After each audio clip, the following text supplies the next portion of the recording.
Estar con una pregunta. ¿Qué diferencia hizo la resurrección de Jesucristo en el mundo? ¿Qué factores importantes son parte de la vida de hoy porque Jesucristo resucitó? Lo que voy a decir de inmediato es que Jesucristo no resucitó para que hayan carros más modernos. Tampoco resucitó para cambiar el sistema político que tenemos. Tampoco resucitó para que los cristianos tengan más dinero. Pero en cambio, hay implicaciones de gran trascendencia para toda la existencia solo porque Jesucristo resucitó. Los cielos y la tierra y todo lo que puede haber entre ellos cambiaron su realidad cuando Jesucristo resucitó. Para tener un diálogo sobre algunos aspectos que van un poquito más allá de las clases dominicales, vamos a estudiar lo que el apóstol Pablo dijo a los Efesios en su carta en el capítulo 1, a partir del verso 16. Efesios capítulo 1, desde el verso 16 hasta el 22. La palabra de Dios dice así: no he dejado de dar gracias por ustedes, decía Pablo, a recordarlos en mis oraciones.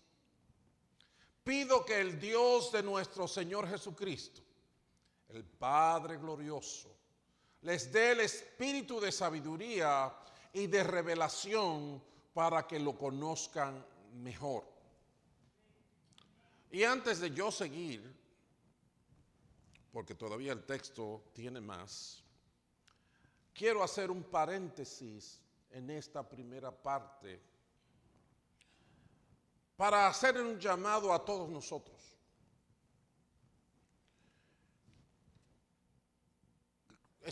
Yo estoy leyendo mucho las cartas de Pablo. Ustedes saben que los miércoles estamos tratando de encontrar todo propósito de oración que aparece en las cartas para aplicárnoslos a nosotros y aprender de eso.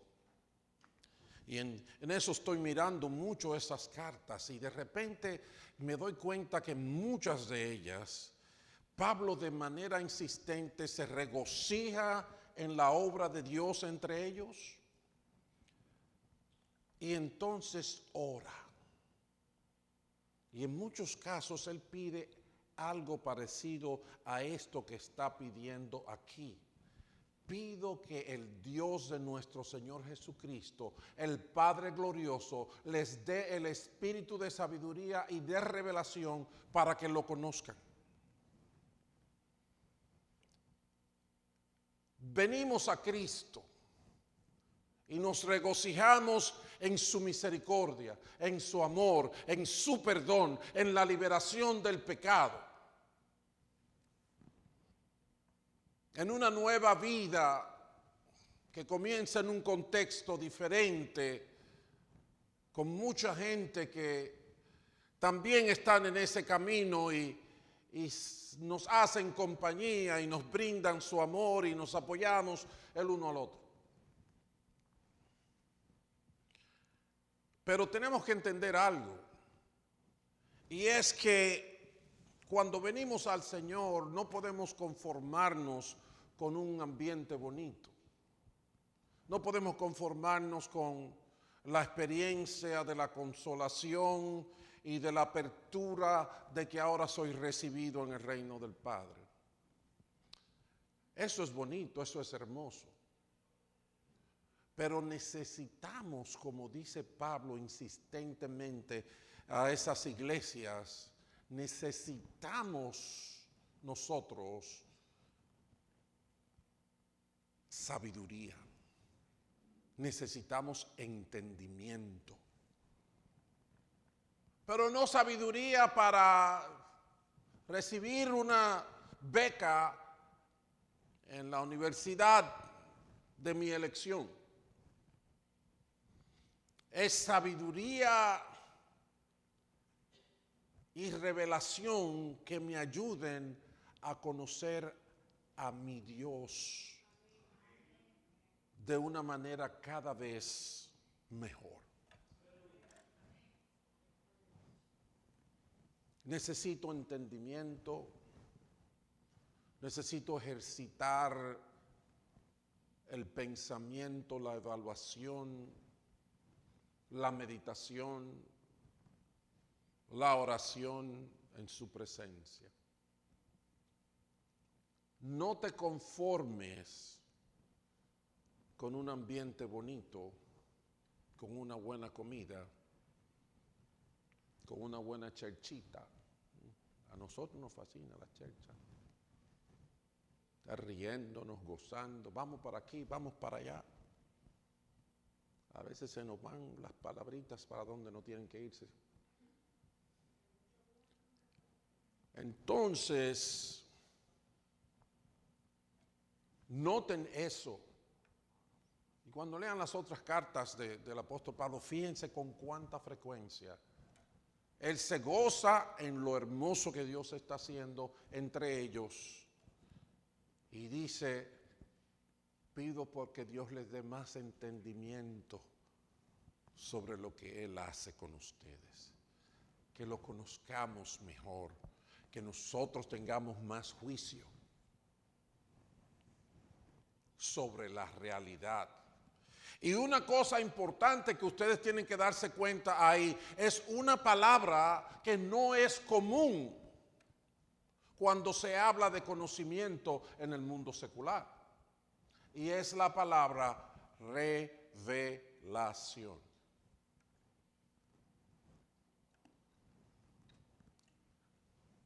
Nosotros tendemos, por la naturaleza humana y la influencia humana y la sociología humana, a irnos por lo que parece racional o lógico. Pero todo no entra en la razón. Todo no es necesariamente razonable.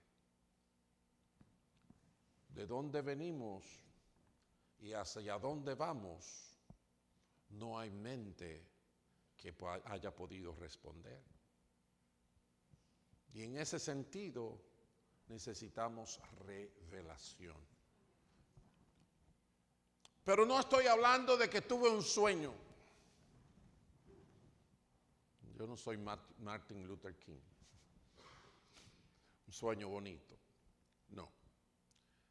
Ni estoy hablando de que me dormí en la cama y yo me soñé esto y bueno, que un niño estaba en un río. Hay una gente que le estaba contando a otro que se soñó que un niño estaba en un río y que se lo llevaba la corriente y que no podía sacar y que gritaba y que quería agarrarlo, y no podía agarrarlo. Y esa gente que juega en la lotería usan eso mucho y le dice, ¿y usted qué número, qué le da a usted a eso? ¿Qué le da a usted eso? Y se empieza a decir, bueno, el río da 8, el muchachito da 3, qué sé yo cuánto, el 83, el 38, Y la otra dice, ay, a mí lo que me da mucha pena, pobre muchachito. Pobre muchachito no se podía salvar. No es de eso que estamos hablando. No es de eso que estamos hablando. Revelación es algo que es inherente a la capacidad que tiene el creador de todas las cosas a permitirnos ser espectadores o a ser receptores de criterios y conceptos que nosotros desconocemos, pero que Él sí conoce. como que en el principio creó Dios los cielos y la tierra. No hay fórmula matemática, ni física, ni química, ni de ningún tipo que me responda a eso. Pero el que creó todo tiene la potestad y la gracia de decirnos: en el principio la tierra estaba desordenada y vacía, y yo creé los cielos y la tierra. Caímos víctimas del pecado, y es como una tierra movediza que mientras más nos movemos tratando de escapar, más nos hundimos. ¿Quién me librará de este cuerpo de muerte?, dijo el apóstol Pablo. Gracias a Dios por Jesucristo. Dios revela que en el principio había un logos, y ese logos se hizo carne. ¿Cómo rayo voy yo a saberlo si Dios no lo revela?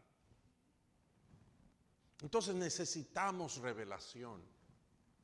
A nosotros nos gusta más lo lógico, lo racional, y hasta cierto punto lo necesitamos porque Dios nos dio la razón, nos dio el entendimiento, y eso es lo que Él está pidiendo.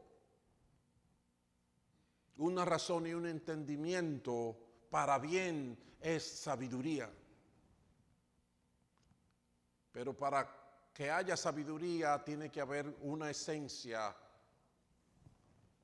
inquebrantable que se llama verdad. Si nuestras razones o nuestros dictámenes no armonizan con la verdad, estamos especulando y estamos errando al blanco, que es una perfecta definición de lo que es pecado. Vuelvo a la Escritura. Dios quiere que tengamos entendimiento y sabiduría.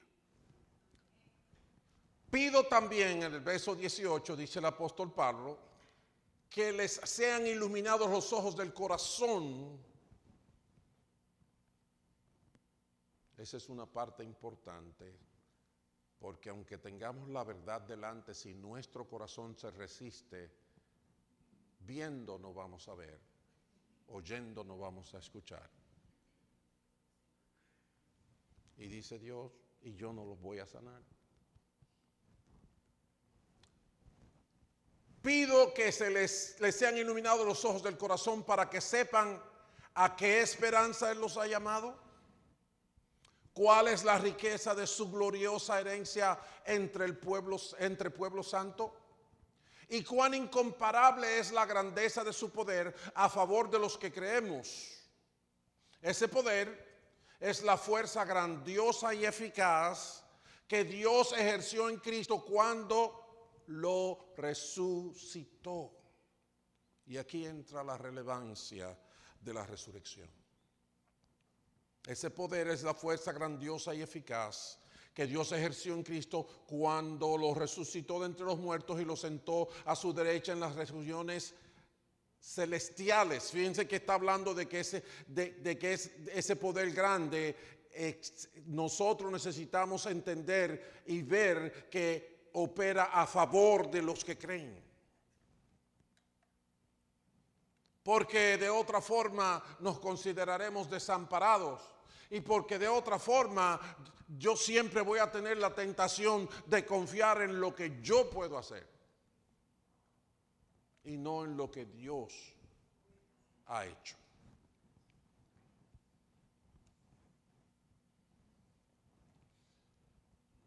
Ese poder dice que Dios lo ejerció en Cristo cuando lo resucitó de entre los muertos y lo sentó a su derecha en las regiones celestiales, muy por encima de todo gobierno y autoridad, poder y dominio y de cualquier otro nombre que se invoque, no solo en este mundo, sino también en el venidero.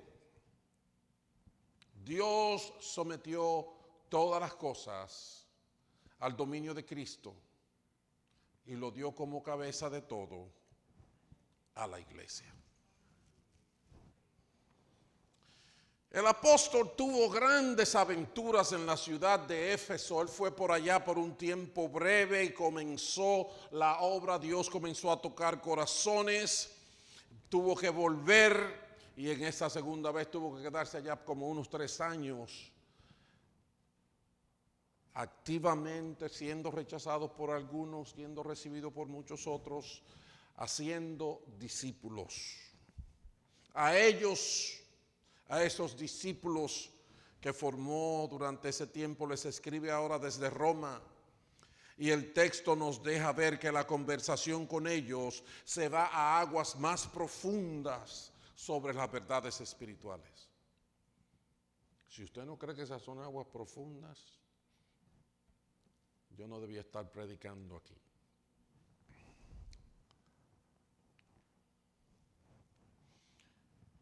Y lo primero que tenemos que entender sobre el impacto de la resurrección para después de la resurrección, para nosotros el día de hoy, es que tenemos a un Cristo nuevo.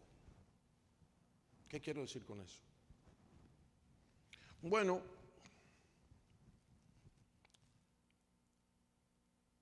cuando usted observa los versos 20 y 21, hablando de lo que pasó con Cristo después de resucitar, usted verá qué tremenda diferencia.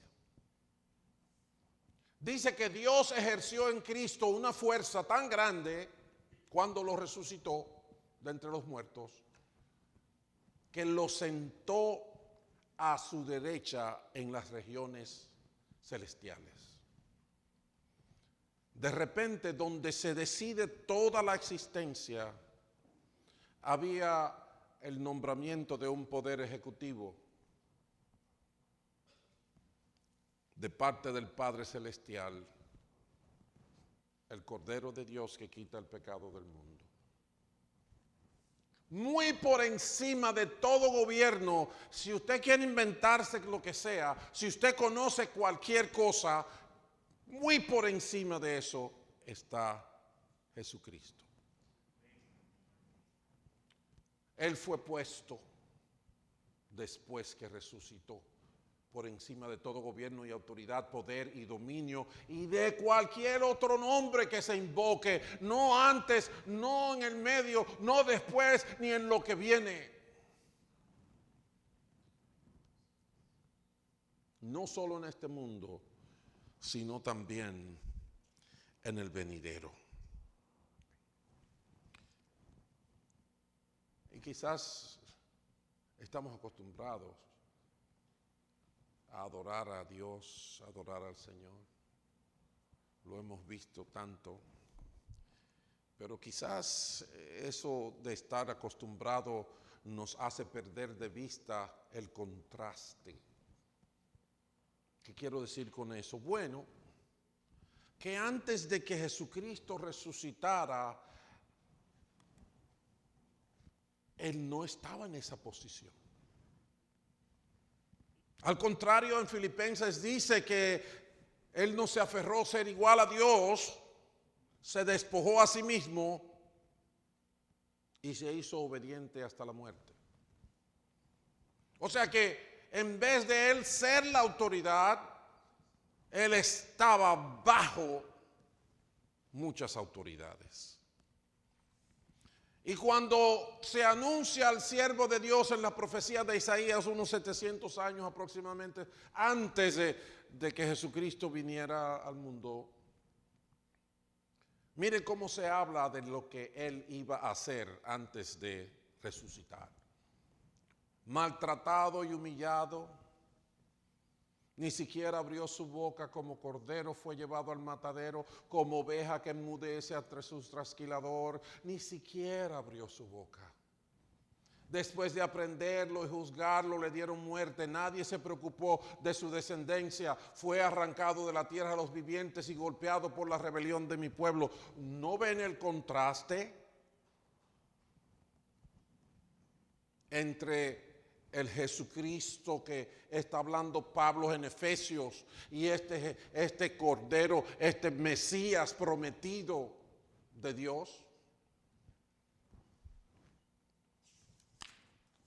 Él fue despreciado y rechazado por los hombres, pero cuando Él fue levantado de los muertos, se sentó a la diestra de Dios el Padre.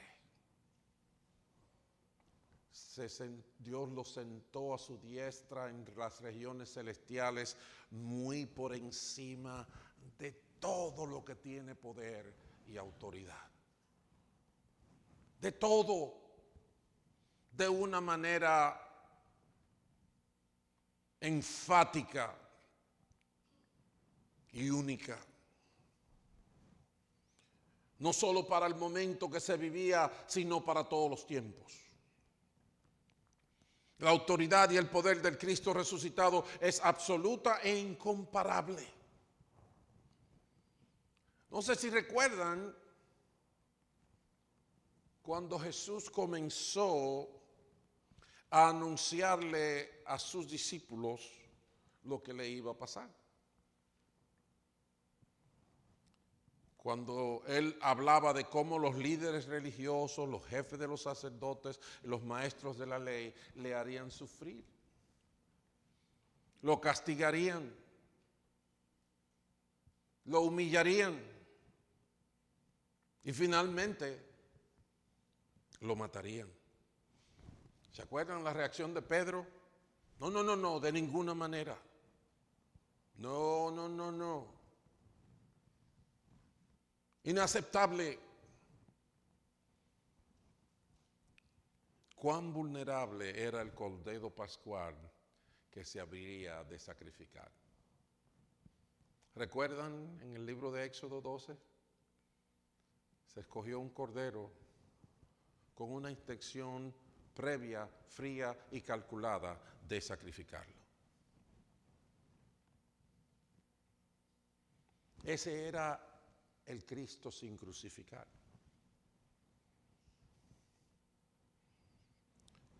Pero el Cristo crucificado es totalmente diferente.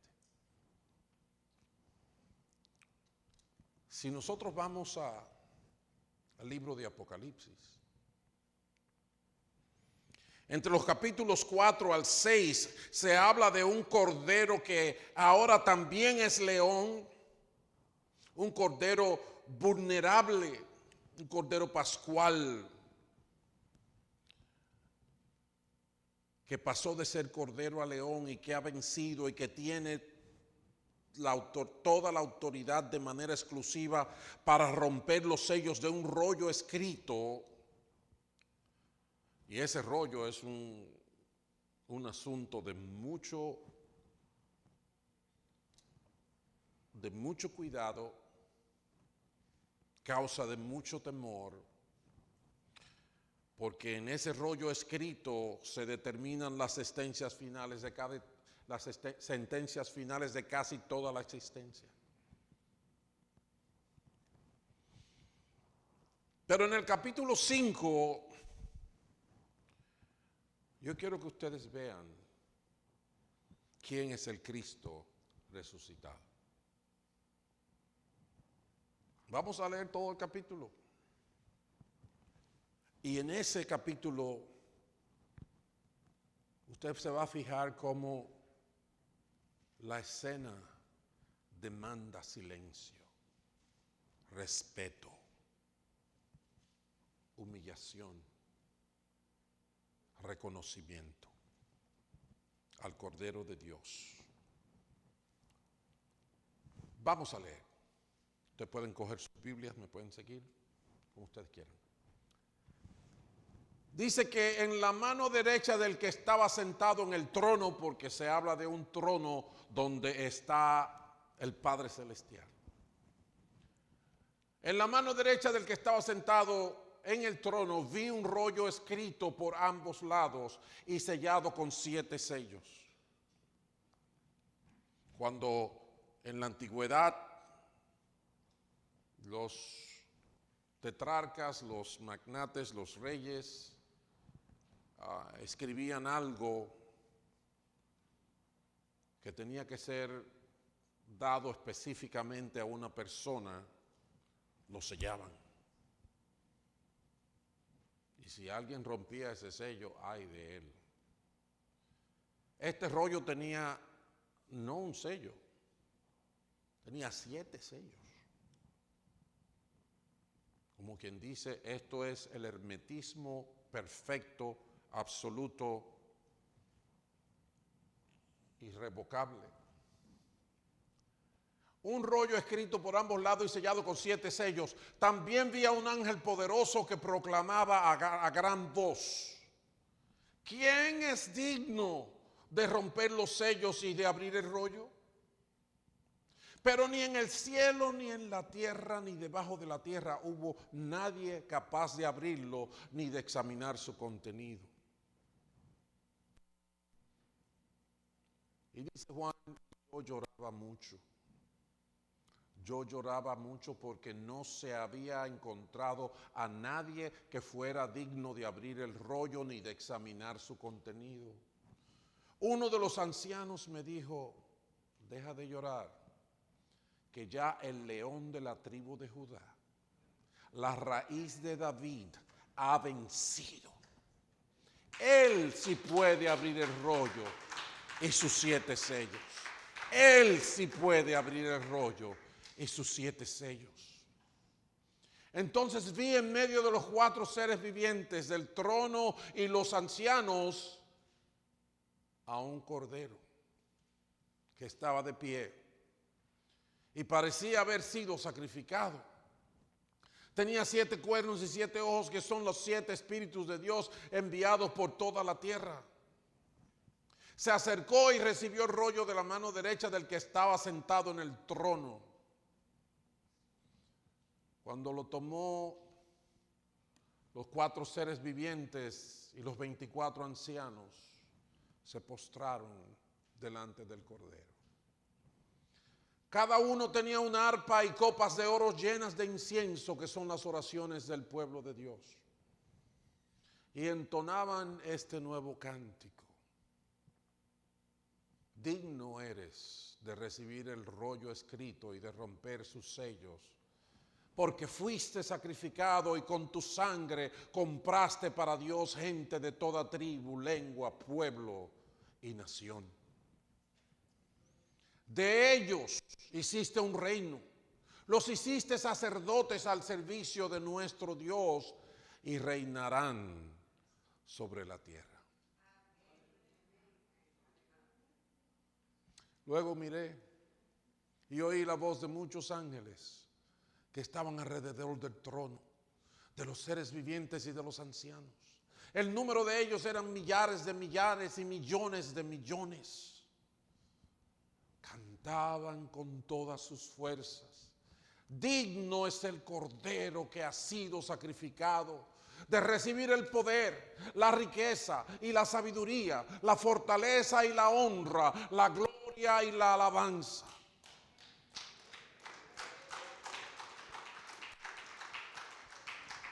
Y oí a cuánta criatura hay en el cielo, en la tierra, debajo de la tierra y en el mar, a todos en la creación, que cantaban al que está sentado en el trono y al Cordero: sean la alabanza y la honra, la gloria y el poder por los siglos de los siglos.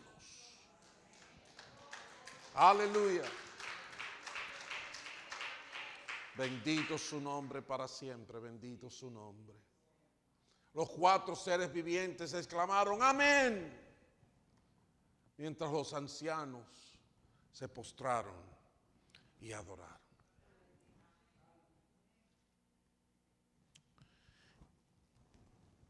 Este es un cuadro hermoso, poderoso, insustituible del Cristo resucitado.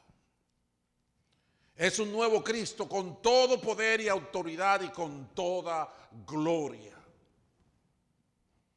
Por eso en un momento uno de los apóstoles lo presenta como que Él viene otra vez, pero esta vez no viene a tener nada que ver con el pecado. Porque yo recuerdo en los años 70,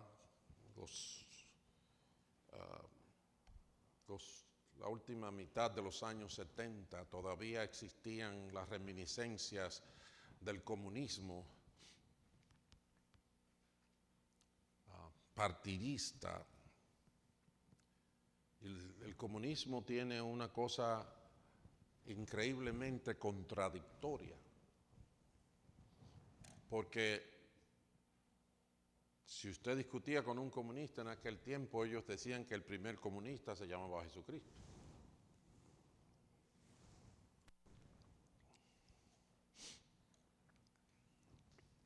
Pero era totalmente contradictorio, porque ellos no creían en Dios. Ellos no creían en nada que no fuera científicamente comprobable o que cupiera en la lógica de su razón.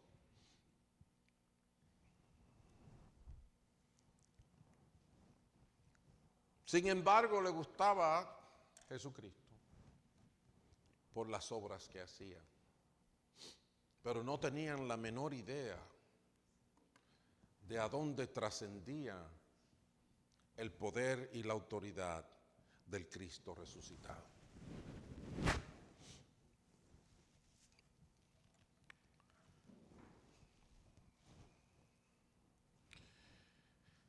Y sucede que hasta en la iglesia nosotros nos perdemos.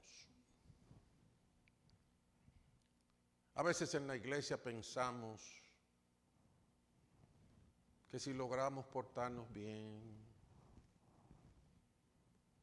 que si los hermanos no pelean conmigo y me quieren, me llevan una sopita cuando me enfermo, esa es la gloria. Así algunos piensan que cuando hay pleitos y dificultades y se rompen los platos en la casa, ese es el infierno. Y algunos te dicen que el infierno está aquí. Y algunos piensan que la gloria es aquí. En todo caso, necesitamos lo que el apóstol Pablo estaba pidiendo por los efesios. Necesitamos entendimiento y sabiduría, revelación para conocer a Dios mejor. Necesitamos conocerle y es por eso que el apóstol pide por los efesios. Dios no es una religión. Dios es el creador de los cielos y la tierra. Con jueguitos religiosos fantásticos no vamos a poder conocerlo. Con afiliación religiosa de carácter social no vamos a tener la experiencia.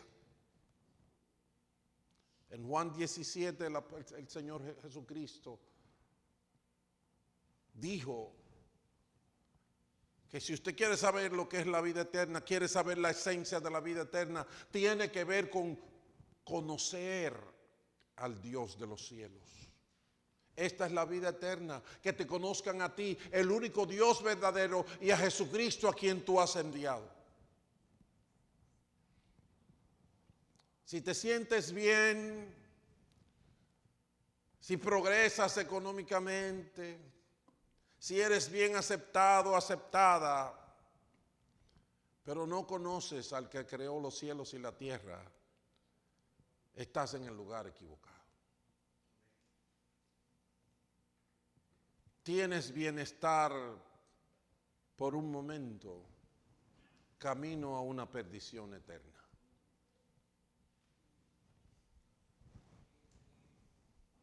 Nuestra relación con Dios es esencial en lo que se refiere a vivir una vida de plenitud. Una vida en la que aunque ande en valle de sombra de muerte, no temeré mal alguno, porque Él estará conmigo.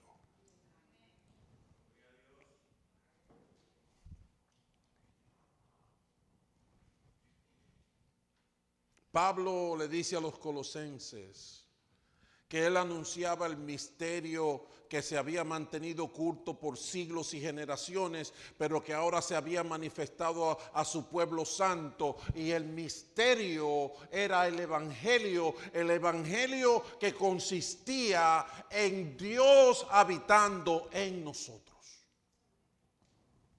Lo que el hombre no esperaba, lo que el hombre pensaba que era imposible, es la realidad del evangelio. Cristo en nosotros, la esperanza de gloria. Una vida con Cristo morando en nosotros es la mejor vida que podemos tener en la tierra. Por eso sus últimas palabras, entre sus últimas palabras estuvo decir: no los voy a dejar huérfanos.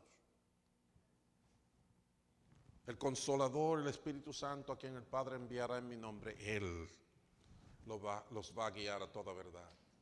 Pero sus propias palabras, al darle la última comisión antes de subir al cielo, le dijo: vayan por todo el mundo y hagan discípulos de todas las naciones, enseñándoles a obedecer. Bautícenlos en nombre del Padre, el Hijo y el Espíritu Santo, y enséñenle a obedecer todo lo que les he enseñado. Y he aquí, yo estoy con ustedes todos los días hasta el fin. Bendito sea su nombre y hermosa sea considerada su gracia. Tenemos que orar y orar por la obra del Espíritu Santo en nosotros para adquirir la sabiduría y la revelación que nos empoderará, que nos hará capaces con un conocimiento más pleno del Dios a quien servimos. Entonces, mis amados, después de la resurrección tenemos un nuevo Cristo. Tenemos un Cordero que venció. Es león. Está por encima de toda potestad, de toda autoridad, de todo lo creado. Los jueguitos de los comunistas no son ni un chiste. Porque ellos decían: cuando vino lo crucificamos, si vuelve otra vez lo ametrallamos. Ni un chiste es. Es una aberración.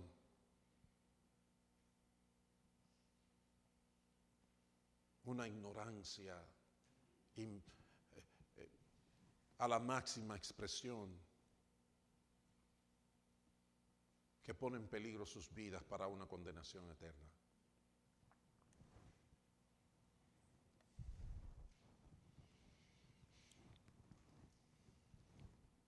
Después de la resurrección, tenemos a un Cristo nuevo. Tenemos a un Cristo de toda autoridad, un Cristo de todo poder.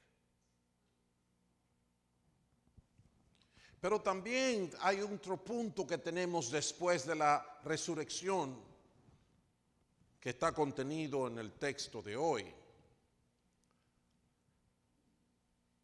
Y es que hay un nuevo orden establecido. Hay un nuevo Jesucristo con todo poder, con toda gloria, con toda honra. Y también hay un nuevo orden establecido. El Padre resucitó a Cristo y lo declaró hijo de Dios con poder y estableció un nuevo orden. Así el último texto que leímos en Efesios capítulo 1, el 22, dice que Dios sometió todas las cosas al dominio de Cristo, lo puso en su sitio las cosas. Los enemigos están bajo sus pies. Pero también Dios colocó a Cristo el Señor como cabeza de todo a la iglesia. Dios estableció que Cristo es la cabeza de la iglesia y ese es el nuevo orden.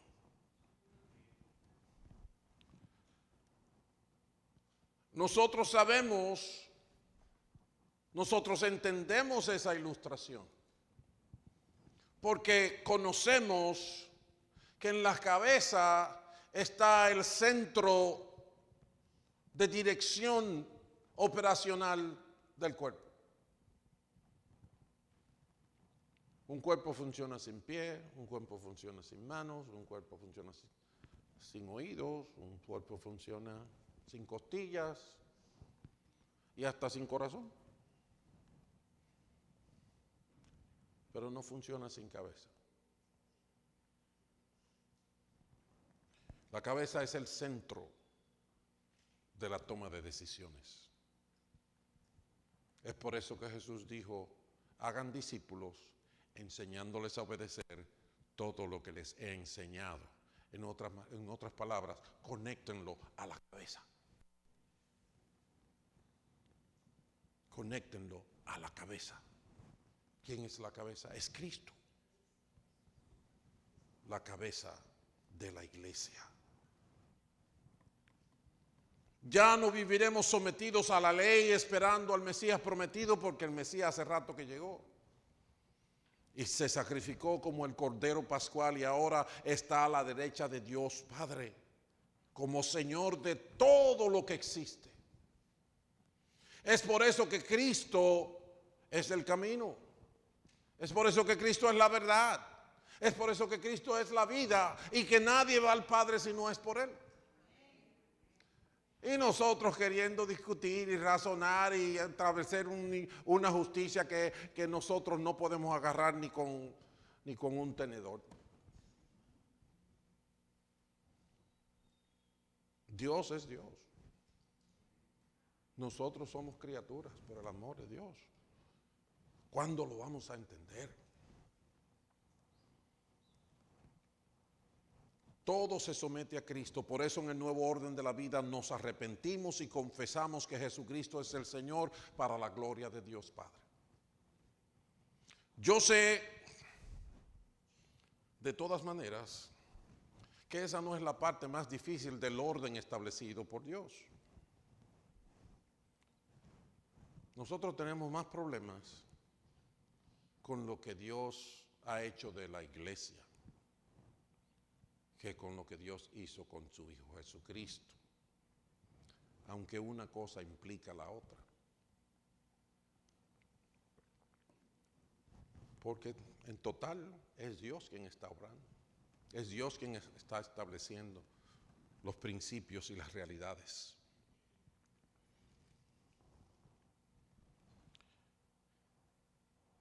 En la iglesia, Jesucristo instituyó la necesidad de que seamos discípulos. Eso significa aprendices,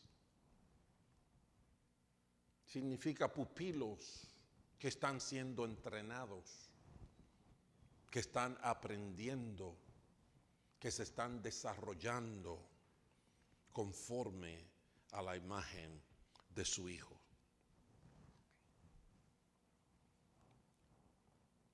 Por eso Él le dio la descripción exactamente en la gran comisión.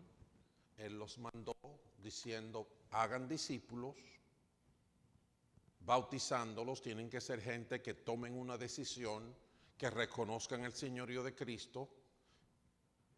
Entonces, en ese sentido, cuando nos bautizamos, morimos como Cristo murió y nos levantamos, resucitamos como Cristo resucitó para una vida nueva. Pero en esa vida nueva es como la de los bebés que corren por aquí. Esa vida nueva es un entrenamiento de día a día, donde aprendemos a obedecer todo lo que Jesús ha mandado.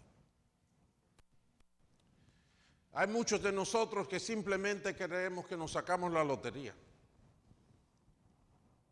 Ya me voy a salvar, no me voy para el infierno, aleluya. Sigo viviendo mi vida. No es así. Dice la palabra de Dios que por todos murió. 2 de Corintios 5:14. Jesucristo por todos murió. Y es como si todos hubieran muerto, es como si todos hubieran pagado el precio.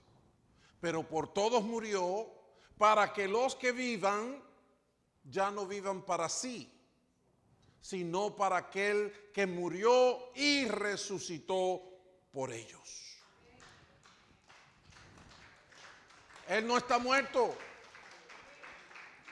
Él no te dejó una herencia y ya disfrútala y olvídate de él porque ya él no existe. No. Él vive por siempre, con todo poder y autoridad. Aleluya. Aleluya. Entonces, mis amados, hay un orden. Jesucristo es la cabeza. Nosotros somos la iglesia. Y como iglesia somos aprendices. Somos gente que tenemos un plan de crecimiento y de desarrollo, comenzando por conocer a Dios más. Pero Él tiene todo un plan elaborado, por lo que Él nos dio sus enseñanzas. Y escogió esos 12 que son como nosotros, o que eran como nosotros, para que ellos echaran el plan hacia adelante con la bendición de su Espíritu Santo.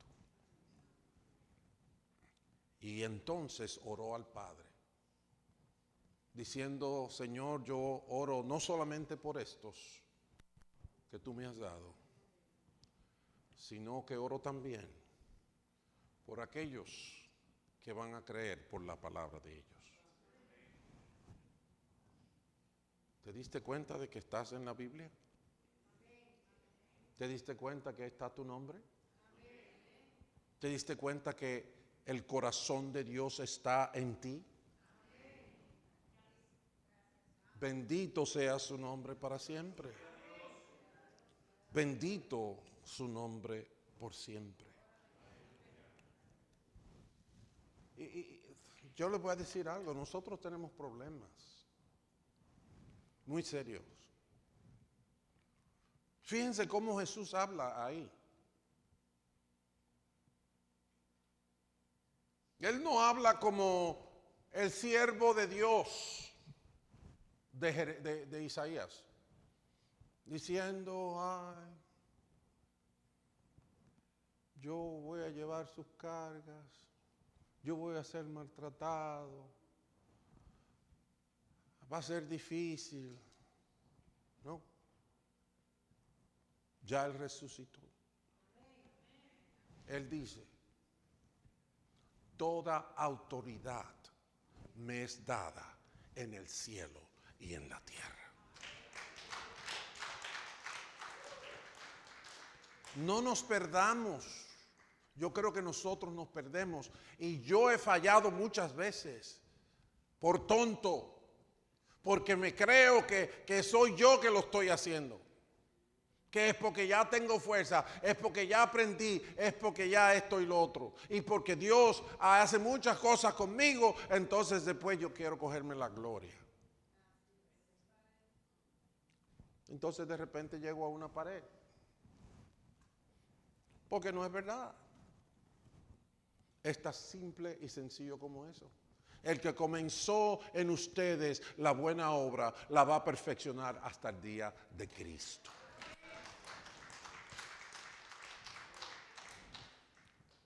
Es su poder, es su gracia. Lo que tú y yo tenemos que aprender a hacer es amar su autoridad. Es a reconocer su señorío. Él es Señor. No yo, no tú. Aquí nos venden muchas ideas. Ideas que no nos ayudan a aprender lo que el Señor quiere que aprendamos. Porque cuando Él entonces nos dice, ama a tu enemigo, decimos, a ese no se lo aguanto yo ni que me paguen.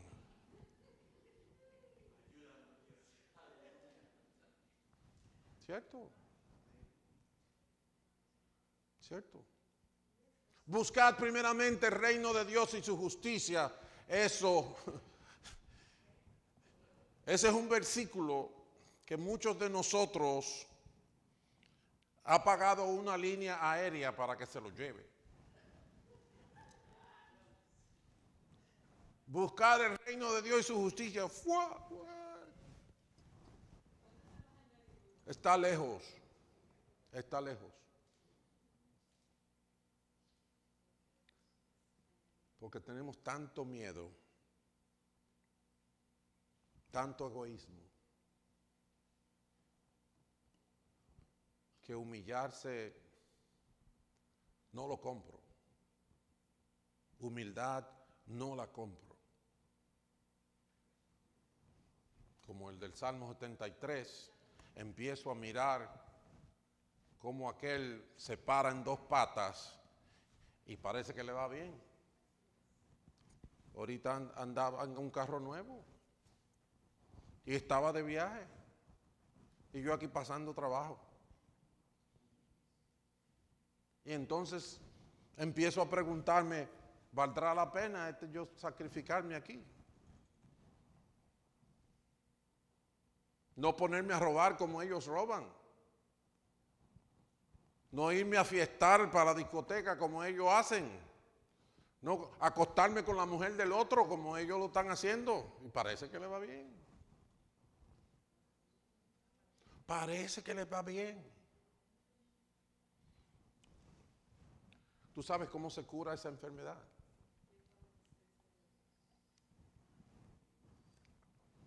Entrando en el santuario. Porque ahí está la luz. Ahí está la verdad. Ahí tú la sientes. Ahí te quebrantas. Sea por humildad o por terquedad, como quiera vas a llorar. Como quiera te vas a doblar. Como quiera te va a doler.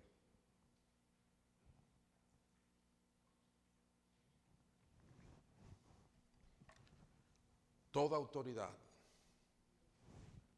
se me ha dado. Entonces yo tengo que ser un discípulo y en ese sentido viene lo más complicado y es que Dios usa a otros hombres y a otras mujeres para completar su obra conmigo. Él, Jesucristo, constituyó a unos apóstoles, a otros profetas, a otros evangelistas, a otros pastores y maestros, a fin de capacitar al pueblo de Dios para la obra del servicio, para edificar el cuerpo de Cristo. Hay un orden en la iglesia. en la que Jesucristo es la cabeza y Él fue quien lo constituye. Y tenemos problemas. Porque ese es boricua y no me gusta cómo habla. Tiene un cantao y vive cortándose las venas y mirando para allá. Así que mira para allá.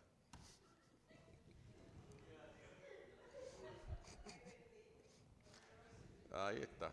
Bueno, por lo menos bendicen. Esas cosas buenas tienen los boricuas, bendicen. Así como los mexicanos, esos son los que más oran. Órale, órale. Órale.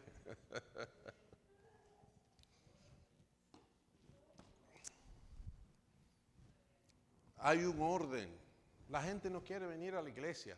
La gente no quiere coger clases. La gente no quiere aprender. No quiere ser discípulo. No te sometes a la cabeza. Que no soy yo. No soy yo. Yo estoy aquí sometiéndome igual. Me guste o no me guste. La cabeza es Cristo. Él resucitó. Él no está pidiendo ofrenda, ¿cómo se llama? Lo que piden los pobres, ¿cómo que se llama eso? Limosna, gracias. Él no está pidiendo limosna. Él tiene toda autoridad y Él ha establecido que seamos discípulos y que nosotros aprendamos lo que Él ha enseñado. Y que tenemos que crecer para ser como Él. Y de lo poco que Él dijo de Él fue que Él era manso y humilde de corazón. No solamente lo dijo, lo demostró. Se sometió a los líderes religiosos, a esa balsa de sinvergüenzas, tramposos, mentirosos. Y Él se sometió a ellos. Hasta cuando dijo algo y dijeron, y tú le hablas así al sumo sacerdote, dijo, oh, no, perdón, no sabía qué era. Óigame esto. Se sometió al invasor, a los romanos. Le pagó impuestos.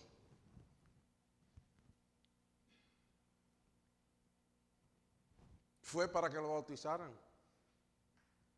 Juan el Bautista dijo, hey, esto es al revés. Y él le dijo, no, yo me voy a someter.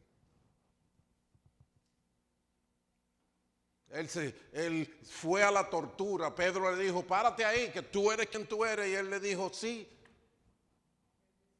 yo soy el que tengo que hacerlo. Que si duele, ay. Él le dijo, no te apures, que tú lo vas a probar. ¿Se acuerda? Cuando ellos le dijeron, ponme a la derecha, a la izquierda, él le dijo, ¿ustedes creen que ustedes pueden beber del vaso que yo bebo? Ellos dijeron, sí, se está bien. Van a tener un poco, van a beberse un trago, para que sepan lo que es bueno. Pero el Hijo de Dios, dice la Biblia, y entonces como que me arrincona en una pared, dice la Biblia que por lo que sufrió, aprendió la obediencia. Por lo que padeció, aprendió la obediencia. ¿Qué es lo que yo voy a venir a exigir de derecho y de... No, pero que mira, que aquel lo hizo de esta forma.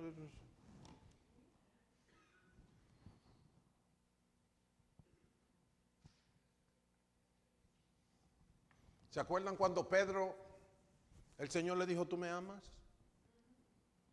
Juan capítulo 20 creo que es, 20, 21 por ahí. Y Pedro, sí, tú sabes, Señor. Pedro, Me amas. Señor, tú lo sabes. Después que casi lo forzaron a decir, Señor, tú sabes que sí, que te amo. Entonces el Señor le dijo, atiende mis ovejas. ¿Y sabe lo que hizo Pedro? Empezó a usar el periscopio y vio a Juan ahí atrás y dijo, como quien dice, déjame salir del escenario. Y el Señor no volteó la cara. Le digo, y si yo quiero que él viva hasta que yo vuelva, ¿qué te importa a ti?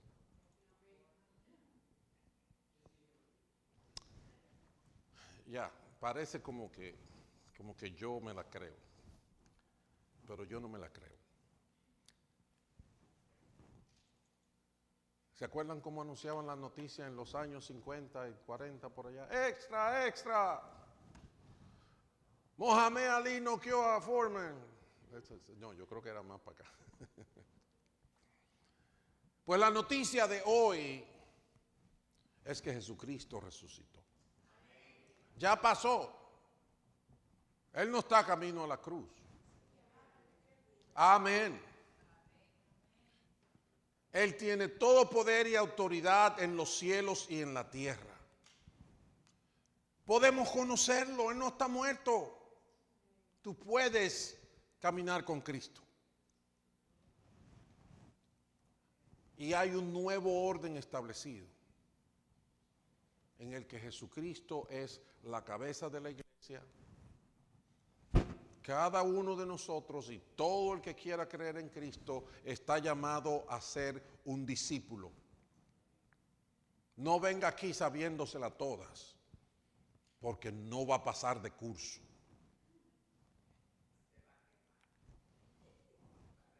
Él instituyó los ministerios en la iglesia. Te guste o no te guste, tú tienes que cambiar el orden de tu vida para ser un discípulo.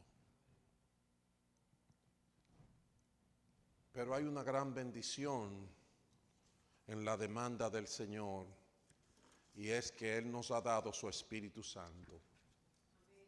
El Espíritu Santo te va a dar una experiencia de vida que nunca has tenido.